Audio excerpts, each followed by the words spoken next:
Що таке правильне сумісництво? Це коли ти в одній ролі керівник компанії, що торгує різним комп'ютерним залізячам, а в іншій працівник IT-департаменту великої державної структури. Наприклад, Генеральної прокуратури України. І тоді ти на робочому місці можеш однією рукою планувати закупівлі, а іншою збільшувати власні продажі. Профіт! А коли цю оборудку викриють і почнеться кримінальна справа, розслідувати її будуть родичі твоїх бізнес-партнерів, бо світ тісний. Далі про це Максим Апанасенко.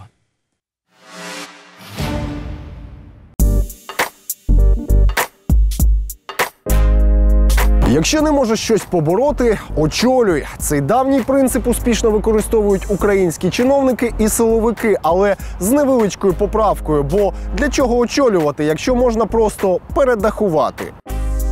З початку 2017-го левову частку держзамовлень Генеральної прокуратури, пов'язаних з IT-сферою, почала отримувати молода і невідома досі компанія IT-платформа. Фірма, що не мала жодного досвіду у держзакупівлях, стрімко знайшла й інших державних замовників.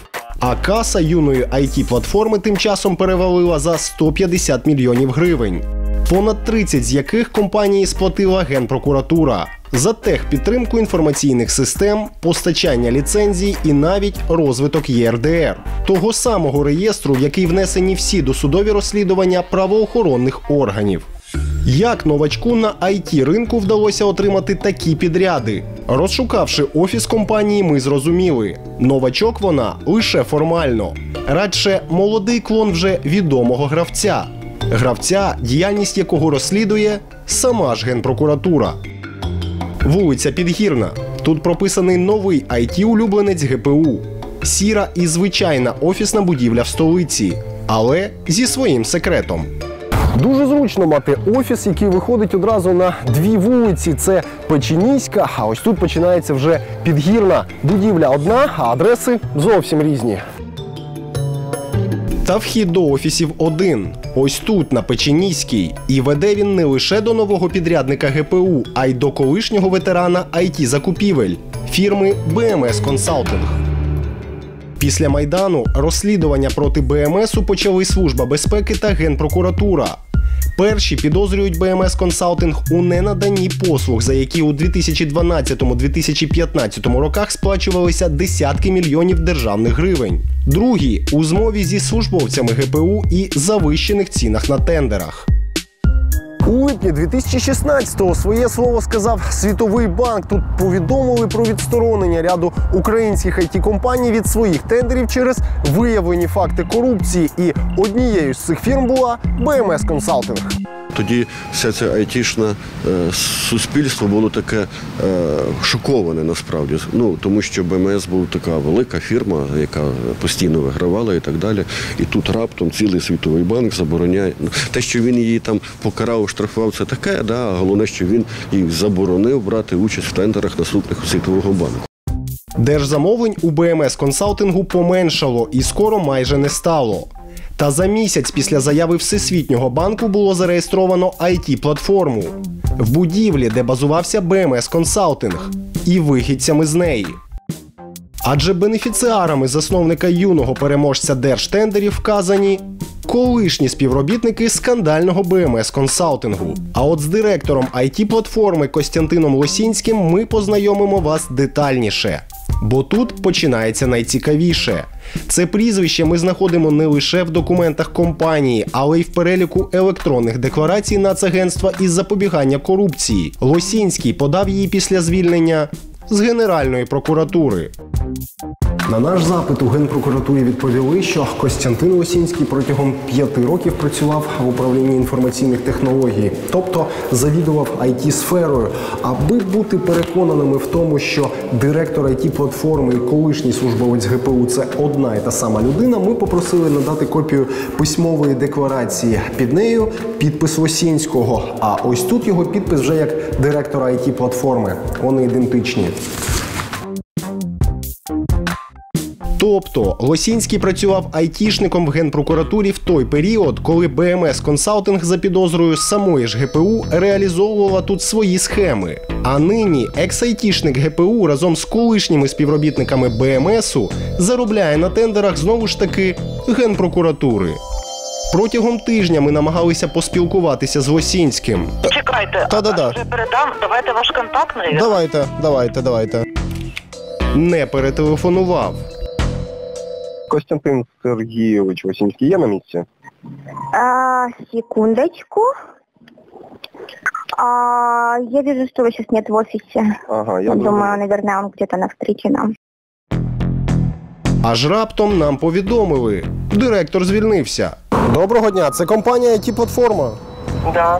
А мені потрібен Костянтин Сергійович Лосінський. У нього вже короткі динці порозходилися, і він вже не працює в цій платформі. Ага, а де він працює зараз, не скажете? Ой, я не знаю. Не в БМС Консалтинг? Я такі, я не знаю, я вбираю, кажу, всі порозходились, праздники ж. Ага, я зрозумів. Ну добре, дякую. Лосінський справді зник. Принаймні, з усіх реєстрів. Директором тепер значиться один із засновників. Тобто, у понеділок екс-працівник ГПУ ще проводив бізнес-зустрічі у справах IT-платформи як директор. А в п'ятницю вже виявився не директором.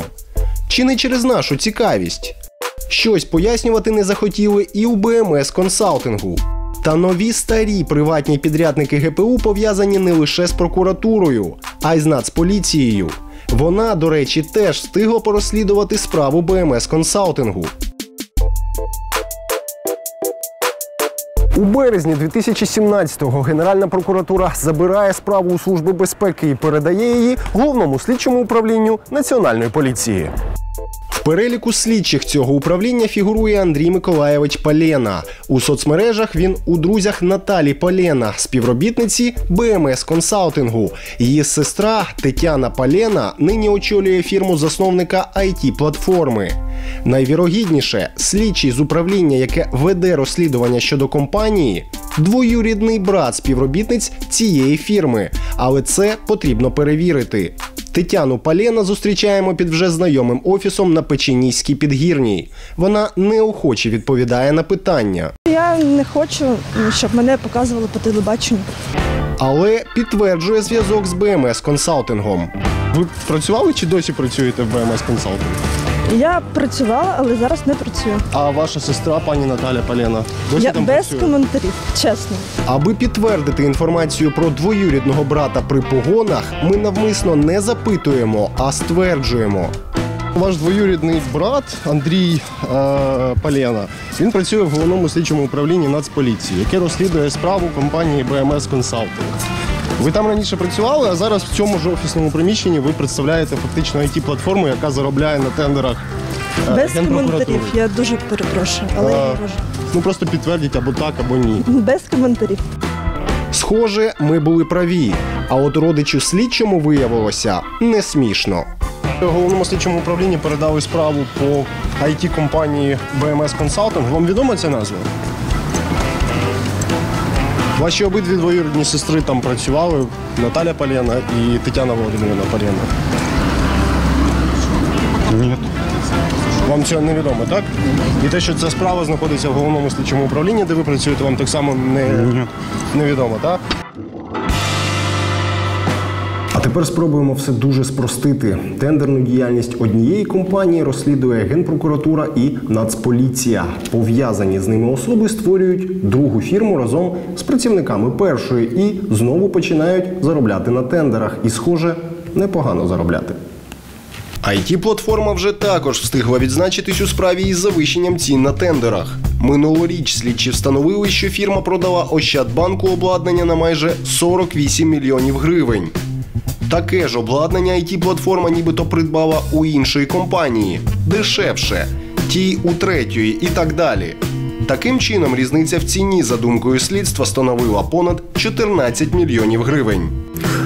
Між тим, силовики повідомляють, що розслідування по попередниках IT-платформи тривають, але деталі вони не розкривають. А судові засідання у справах різко обриваються і не продовжуються вже тривалий час.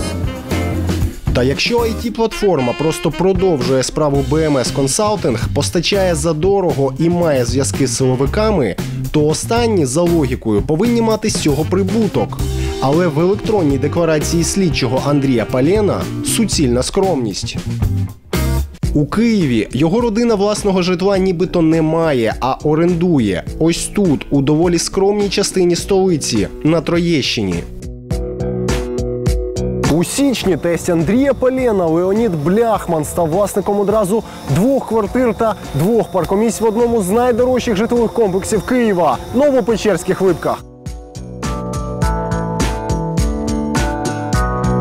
Престижний район, закрита територія, охорона і власна інфраструктура.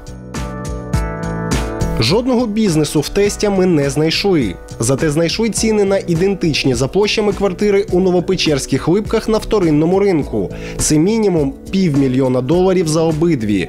Ще кілька десятків тисяч доларів коштують місця в підземному паркінгу. Будинок, у якому він придбав нерухомість, зовсім новий. Тут нині ще закінчують ремонти і облаштування території.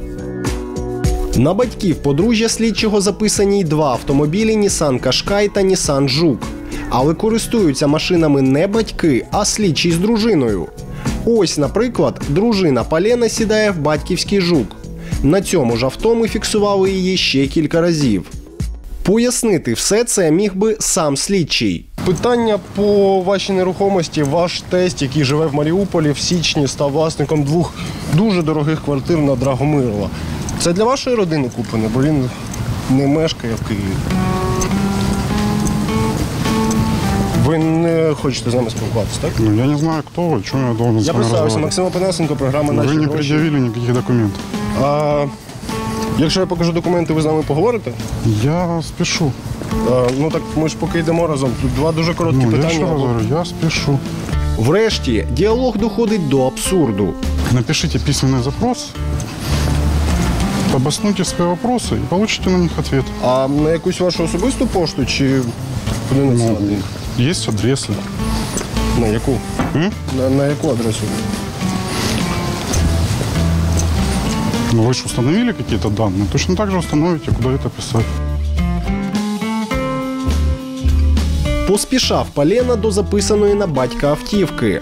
От тільки чи через наш діалог, чи через небажання втрачати ні секунди дорогоцінного часу пройшов зайвих 3 квартали. Буває. А от довго думати над тим, куди це писати, нам не довелося, бо ми зібрали достатньо матеріалу для того, щоб ним зацікавилися антикорупційні органи. Їм ми і направимо листа, в якому обоснуємо усі наші питання. А на сьогодні все. Це була програма «Наші гроші». Мене звуть Денис Бігус. Нагадаю, якщо ви увімкнулись не спочатку, знайдіть цю програму на нашому YouTube-каналі. Пишіть нам у соцмережах, пишіть нам лист на електронну пошту, якщо маєте якусь цікаву тему. В телеефірі побачимо вже за тиждень. До зустрічі.